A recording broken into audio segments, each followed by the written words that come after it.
అర్హులైన ప్రతి పేదవాడికి సంక్షేమం అందించడమే కూటమి ప్రభుత్వ ధ్యేయమని, చంద్రన్న పాలనలో రాష్ట్రం మెరుగైన పరిపాలన వైపు అడుగులు వేస్తోందని రూరల్ శాసనసభ్యులు గోరంట్ల బుచ్చయ్య చౌదరి పేర్కొన్నారు. రూరల్ మండలం హుకుంపేట పంచాయతీ బ్లాక్ నందు కూటమి ప్రభుత్వ సంక్షేమ విజయాలు డోర్ టు డోర్ కార్యక్రమంలో భాగంగా ఇంటింటికి వెళ్లి కూటమి ప్రభుత్వం అమలు చేస్తున్న సంక్షేమ పథకాలను వివరిస్తూ రాష్ట్రం అభివృద్ధి వైపు దూసుకు వెళ్తోందని తెలియజేస్తూ కరపత్రాలను పంపిణీ చేశారు. అలాగే స్థానిక సమస్యలను వింటూ సత్వర పరిష్కారం చేస్తూ వివరాలను టెలిగ్రామ్ బాట్ నందు అప్లోడ్ చేశారు. ఈ సందర్భంగా ఎమ్మెల్యే గోరంట్ల మాట్లాడుతూ గడిచిన 2 ఏళ్లలో అభివృద్ధి వైపు ఆంధ్రప్రదేశ్ దూసుకు వెళ్తోందని, గత ప్రభుత్వం చేసిన నిర్వాహకం వల్ల జరిగిన నష్టాలు అన్నింటినీ భర్తీ చేసుకుంటూ ఆర్థిక లోటుపాట్లను సరిచేసుకుంటూ ఇచ్చిన వాగ్దానాలన్నీ అమలు చేసుకుంటూ కూటమి ప్రభుత్వం ముందుకు వెళ్తుందని అన్నారు.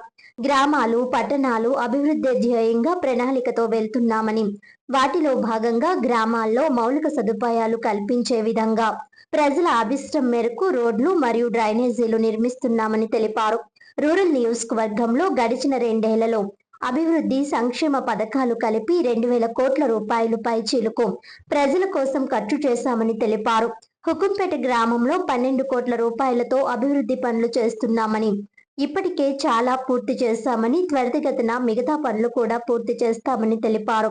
ఈ కార్యక్రమంలో ఏఎంసీ చైర్మన్ మార్ని వాసుదేవ్, రాష్ట్ర కార్యనిర్వాహక కార్యదర్శి ఎర్ర వేణుగోపాల్ రాయుడు, మండల తెదేపా అధ్యక్షుడు Matsetti Prasad, tourism corporation director Vasireddy Rambabu, రాష్ట్ర కార్యదర్శి శ్రీమతి మజ్జి పద్మావతి, మద్దమణి, పిల్ల తనూజ, దుద్దుపుడి రమేష్, బొప్పన నానాజీ, పెన్యాల రామకృష్ణ, గారపాటి నాగేశ్వరరావు, సోమేశ్వరరావు, అల్లూరి నరసింహరాజు, మట్టా శ్రీను, కసిరెడ్డి దుర్గాప్రసాద్, కోటిపల్లి చంద్రశేఖర్, హీరా సింగ్, కొల్లి దుర్గాప్రసాద్, ఇకమంది శివరామకృష్ణ, తిరుపతి రాము, చాముండ్రి నాని, బొప్పన నాగేశ్వరరావు, మార్ని దొరబ్బాయి, నిచ్చెనకోళ్ల సత్యబాబు, బైరతి సరోజినీదేవి, అవినాష్, చక్రయ్య తదితరులు పాల్గొన్నారు.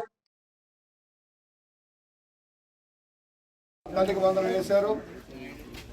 67 లక్షల మంది బిడ్డలకి, 47 లక్షల మంది తల్లులకి 10,120 కోట్ల రూపాయలు గత సంవత్సరం, 10,120 కోట్లు ఈ సంవత్సరం కూడా మనం నిధులేసాం. ఎక్కడ రాజకీయాలు లేవు, కక్షలు లేవు, కార్పణ్యాలు లేవు. చదువుకునే బిడ్డలందరూ కూడా బాగా చదువుకోవాలి, తల్లిదండ్రుల మీద భారం లేకుండా ఉండాలన్న లక్ష్యంలో ఈ కార్యక్రమం అమలవుతుంది. ఫలితంగా ఈ రోజున పాఠశాలల్లో ఉచిత భోజనం జరుగుతోంది. పిల్లలకి పాఠశాలకు అవసరమైన వస్తువులన్నీ ఇవ్వడం జరుగుతోంది. టాయిలెట్లు బాగుపడుతూ ఉన్నాయి, మంచినీటి సౌకర్యాలు ఏర్పాటు చేస్తున్నారు. మధ్యాహ్న భోజనం చక్కటి సన్న బియ్యంతో పెడతా ఉన్నారు. జూనియర్ కాలేజీల్లో కూడా భోజనం పెట్టే కార్యక్రమం. తల్లిదండ్రుల మీద భారం లేకుండా పుస్తకాలు, నోట్ బుక్స్, టెస్టులు, వర్కింగ్ షీట్లతో సహా ఇవ్వడం జరుగుతుంది. క్వాలిటీ బుక్స్ ఇవ్వడం జరుగుతుంది. ఫలితంగా తల్లి భారం లేదు. ఆఖరిగా రెసిడెన్షియల్ స్కూల్స్ కూడా బ్రహ్మాండంగా ఇంప్రూవ్ చేస్తా ఉన్నాం. మంచి వస్తువులు ఇస్తా ఉన్నాం. గత ప్రభుత్వ హయాంలో చిక్కీల మీద కమిషన్లు కొట్టేవారు, కోడిగుడ్ల మీద కమిషన్లు కొట్టేవారు. అలా కాకుండా నాణ్యమైన వస్తువులు ఇవ్వడం కోసం లోకేష్ గారి సారథ్యంలో ఈ రోజున ఈ కార్యక్రమం అమలవుతోంది.